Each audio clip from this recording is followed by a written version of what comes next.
In May of 1962, Soviet leader Nikita Khrushchev had an idea that would counter the lead of the United States in developing and deploying strategic missiles. Khrushchev conceived the plan to place intermediate-range missiles in Cuba. He presented Fidel Castro with the idea, and Castro agreed. It would be a way to protect Cuba from another U.S.-sponsored attack.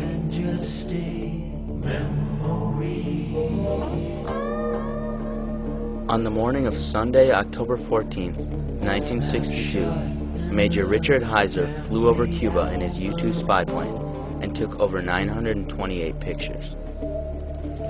When the pictures were developed on the morning of October 15th, photo interpreters identified large intermediate-range missiles, among other things, including missile silos and trucks carrying these missiles.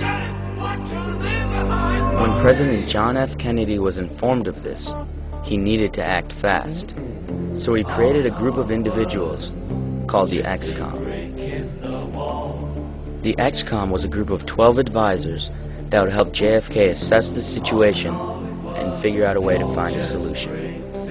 Their discussions were confidential at the time, but some have recently surfaced.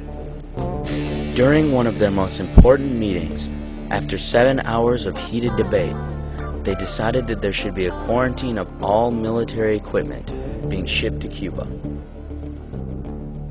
On October 22nd, JFK went on national television and announced to the public the threat in Cuba.